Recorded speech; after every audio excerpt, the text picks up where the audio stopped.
ఓం నమః శివాయ. ఓం నమో నారాయణాయ. ఓం శ్రీ స్వర్ణాకర్షణ కాళభైరవాయ నమో నమః. నరదృష్టి నివారణ కాళభైరవాయ నమో నమః. ఓం సూర్య అరిష్టేతు సంప్రాప్తే సూర్య పూజాంచకారయేత్ సూర్యధ్యానం ప్రవక్ష్యామి ఉపశాంతయే.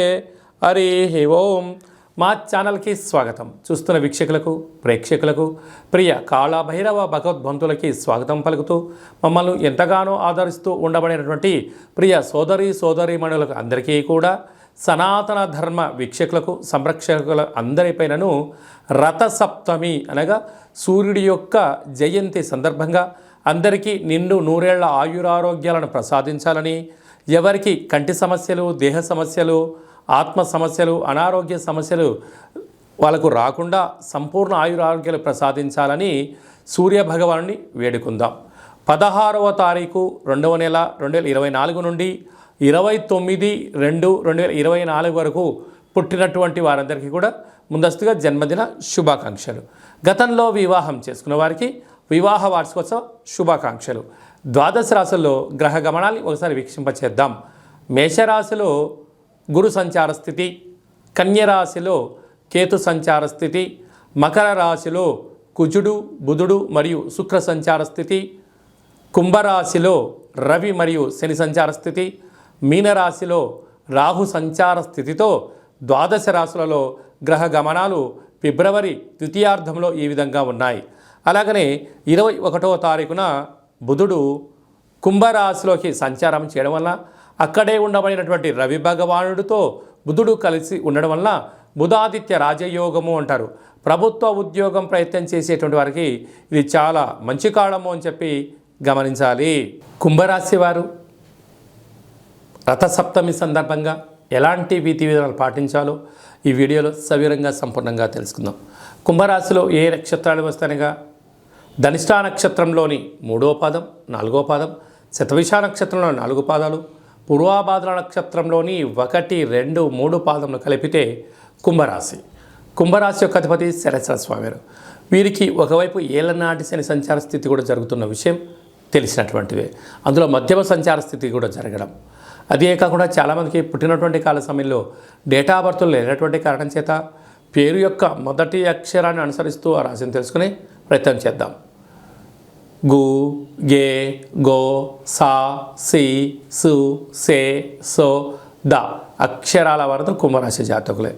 మధ్యమ ఏళ్ళనాటి శని రాశిలోనే రవిచేత శని భగవానుడు ప్రస్తుత కాలమాన ప్రకారంగా సంచారంలో ఉండడం వలన ఈ రథసప్తమి సందర్భంగా తప్పకుండా సూర్యభగవానునికి పంచామృతములతో అర్ఘ్యం వదిలిపెట్టడం, వీలైతే పసుపు నీళ్ళతో అర్ఘ్యం వదిలేయడము, 12 సూర్యాసనాలు వేయడము, సూర్య నమస్కారాలు వేయడము, ప్రతిరోజు క్రమం తప్పకుండా వ్యాయామం చేయడము, తప్పకుండా నడక అవసరము, సూర్యకిరణాలు పడే ప్రాంతంలో మౌనంగా ధ్యానం చేయడం వలన కంటి సమస్యలు, పంటి సమస్యలు, దేహదారుఢ్యత పెరుగుతుంది, శత్రువుల నుంచి తట్టుకునేటువంటి మనోధైర్యం కలుగుతుంది, ఆరోగ్యంగా ఉండడానికి ప్రయత్నం అవుతుంది అని చెప్పి గమనించాలి.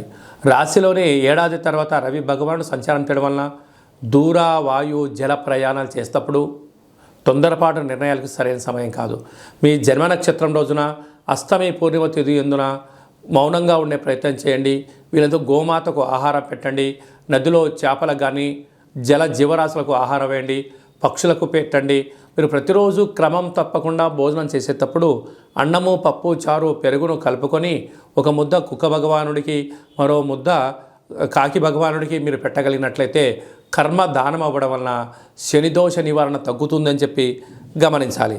అలాగనే వీరికి వ్యయంలో కుజ, బుధ, శుక్ర సంచార స్థితి కన్నా కుజదోష ప్రభావం కారణం వలన పంచభూతాలతో, మానవులతో అపహాస్యంగా ఉండొద్దు. వీలైనంత వరకు ఓపిక, పట్టుదల, సహనమే మీకు శ్రీరామ రక్ష అని చెప్పి గుర్తుపెట్టుకోవాలి.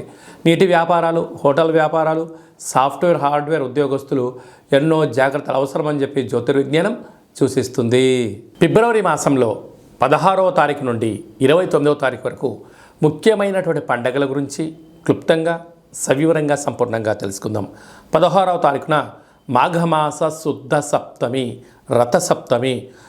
కనుక సూర్య భగవానుడి యొక్క ఆరాధన, సూర్యారాధన చేయడం, సూర్య భగవానుడికి అర్ఘ్యం వదిలిపెట్టడము, మనము స్వామివారికి ఆసనాలు, ముద్రలు వేయడం వల్ల సంపూర్ణ ఆయురారోగ్యాలు మనకు ప్రసాదించడం జరుగుతుంది. అంటే కేవలం ఈ రథసప్తమి రోజే కాకుండా ప్రతిరోజు సూర్య నమస్కారం చేసుకోవడం, ప్రతిరోజు ముద్రలు వేయడం, ఆసనాలు వేయడం వల్ల సంపూర్ణ ఆయురారోగ్యాలు ఉంటాయని చెప్పి గమనించాలి. 17వ తారీఖున మాఘమాస శుద్ధ అష్టమి శనివారం కృత్తికా రోహిణి నక్షత్ర సందర్భంగా అసితాంగ కాళభైరవ స్వామిని పూజించాలి. 24వ తారీఖున మాఘ పూర్ణిమ. మాసానా మాఘమాసం అంటారు. మాఘమాసంలో పూర్ణిమకు చాలా ప్రత్యేకత ఉంటుంది. నదీ స్నానము, సముద్ర స్నానము, దానము యోగదాయకము.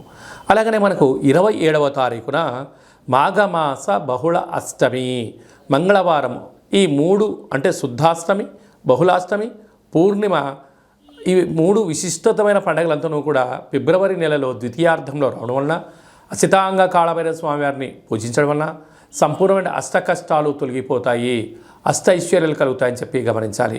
కనుక కాళభైరవ స్వామి నామస్మరణ, ఇంట్లో కూష్మాణ దీపము, కాళభైరవ దీపము, ముడుపు కట్టడము యోగదాయకం.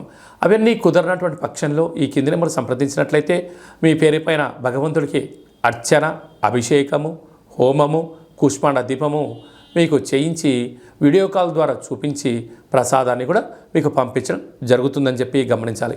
ఇంకనూ మనం విజయం సాధించగలగాలి అన్నట్లయితే ఈ యొక్క పాత్ర కంచు పాత్ర అంటే మనకు రాసులు 12 ఎలా ఉంటాయో 12 రాసులను ఇందులో అచ్చు వేయడం జరుగుతుంది. అంటే ఈ యొక్క పాత్రను ఇంట్లో పెట్టుకొని ప్రతిరోజు మనం ఏం చేయగలగాలి అన్నట్లయితే ఓం కాళభైరవాయ నమః అనేటువంటి మంత్రాన్ని ఉచ్చరింపచేయాలి. అనగా కాలాన్ని శాసింపజేసే శక్తి కాళభైరవుడు భగవంతుడు ఉంటుంది. ఉదయము, మధ్యాహ్నము, సాయం, సంధ్య, నిశారాత్రి ఎప్పుడు పిలిస్తే అప్పుడు పలికే ఏకైక భగవంతుడే కాళభైరవ స్వామివారు. కాళభైరవ స్వామివారిని పూజించడం, స్మరించడం వల్ల సకల భూత, ప్రేత, పిశాచ, సకల దుష్టగ్రహాలు, నరదృష్టి గ్రహాలు, సంపూర్ణమైనటువంటి అష్ట కష్టాలను తొలగిపోయి అష్టైశ్వర్యానికి స్వాగతం పలకడము, సకల ప్రయోగాలు, దుష్ట ప్రయోగాలు కూడా తొలగిపోతాయని చెప్పి గమనించాలి. ఈ పాత్ర వలన ఉపయోగం ఏమిటయ్యనగా ఓంకారనాదము శబ్దం రావడము, కాళభైరవ స్వామికి స్మరించడం వలన మానవుని యొక్క దేహంలో ఉండబడినటువంటి షట్చక్రాలు వికసింపచేసి దరిద్రము పోయి అదృష్టం కలుగుతుందని చెప్పి గమనించాలి. ఒక్కసారి ఈ యొక్క పాత్ర ద్వారా ఎలా శబ్దం వస్తుందో ఒకసారి వీక్షింపచేద్దాం.